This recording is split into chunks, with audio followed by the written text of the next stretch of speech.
merong magaganap na magugustuhan ninyo. Pero dito muna tayo kay VP Sara. Ano talaga yan eh, yung kamay na bakal sa mga nasa ilalim, hindi mo palalampasin. Kumbaga, pag merong ginawa, alis kagad, Yun. palitan kagad.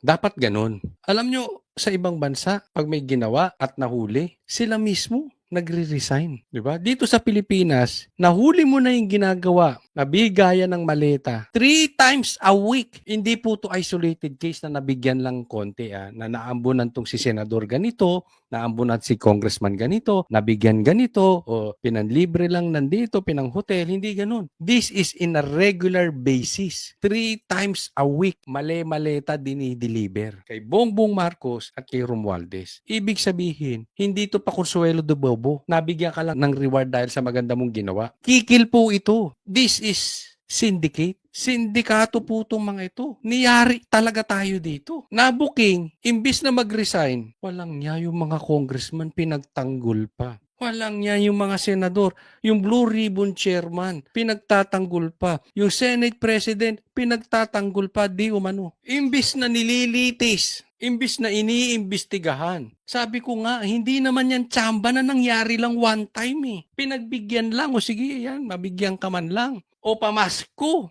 Hindi regular. Imagine niyo 3 beses isang linggo. Lintik na pagnanakaw yan. Grabihan po yan. Tapos ipagtatanggol pa dito mga lintik na ng mga senador. Ginawa niyong noontime show. Ginawa niyong comedy bar ang Senado. Ito rin mga congressman. Na-impeach na. Hindi pa pinasa. Tama yung sinasabi ni VP Sara. Dapat pag merong corrupt, alisin agad, palitan agad. Hindi na yung pag-uusapan pa, itatago pa. Hindi ganun. Diretso, one shot lang. Ikaw may ginawa na pangungurakot, malis ka na dyan. Alam mo, sa ibang bansa nga, yung ganyang kahihiyan, nagsisuicide pa. Dito pinagtatanggol. Hindi ko po kinokondon, hindi ko po kinukonsinti. Okay, wag niyong gagawin mag-suicide. Ang punto lang natin, wala na ata talagang konsensya, kaluluwa tong mga taong to. Tapos, ito si VP Sara pang ini-impeach. Posibleng hindi pa tumakbo to si VP Sara. Mamaya magalit to. Papasa sa Kongreso yung impeachment niya. Kung ako lang si VP Sara, dapat meron na siyang ginagawa. Alam naman ng taong bayan na inosente siya. Alam din ng mga politikong inosente siya. Ganyan naman ang Pilipino eh. Ugali na po natin yan. At siguro hindi lang Pilipino, marami pong talagang crab mentality. Hindi lang sa politiko. Kahit sa mga vloggers, maraming ganyan. Pag nasasapawan mo, aanuhin ka, 'di ba? Hindi lang naman sa vloggers, kahit sa trabaho nyo sa opisina, 'di ba? Pag nasasapawan nyo, ang kanilang ginagawa, sip-sip sa may-ari, sip-sip sa manager.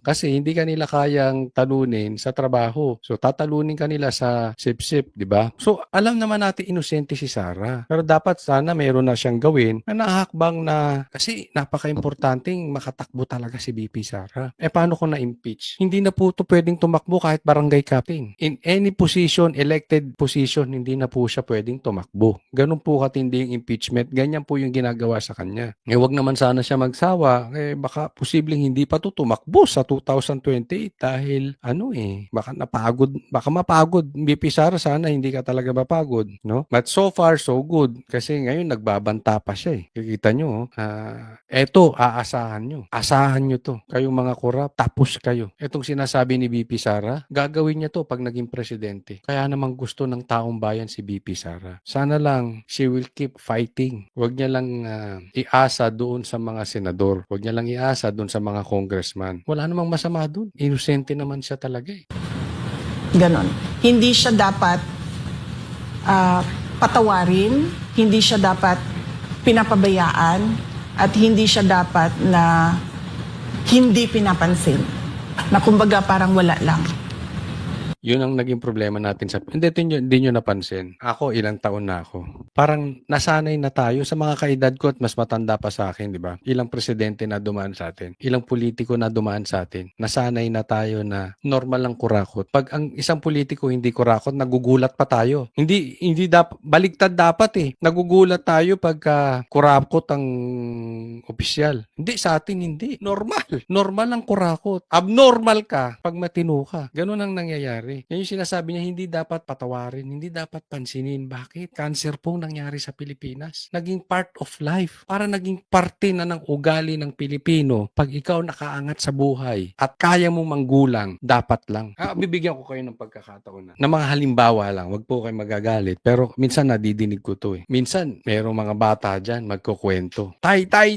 Naisahan ko yung jeepney driver. Hindi ako nagbayad, bumaba lang ako. Tapos pagbaba ko, minura ko pa. Sabay takbo. Anong sasabihin nun? Ang galing mo talaga, ang bata ka. Wais ka, wais. At hindi ka lang wais, matapang ka pa. Diba? Akalain mong minura mo yun? Matanda na yun. Kalaking tao, ikaw bata ka pa. Yan ang anak ko. Ganyan ang ugali. Hindi man lahat, pero maraming ganyan. Yan ang tinuturo natin sa anak natin. Kaya nga naman hindi tayo umasenso. Umasenso ka man dahil sa pagnanakaw. Bakit? Sa tingin mo, bata pa lang, pag nakakaisa ka, basta kaya mo, gawin mo. Pag hindi mo ginawa at kaya mo, duwag ka. Naging kultura nating Pilipino yun. Which is mali. Yan yung sinasabi ni Sara. I really hope na pag nakaupo si BP Sara, mabago niya yung kultura ng Pilipinas.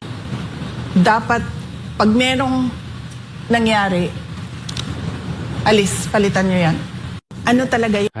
Ako, ihilingin ko na sa inyo, let's pray for Sara na ako naman naniniwala na kung talagang tinadhana ng Diyos na maging presidente si BP Sara, wala makakapigil. At kung hindi siya tinadhana, hindi rin siya magiging presidente. But bukod doon, let's keep on praying. Ito lagi ko sinasabi, let's keep on praying na ma-expose yung mga corrupt sa Pilipinas. And kung makaupo si BP Sara, let's pray for her, mabago niya ang kultura ng mga Pilipino.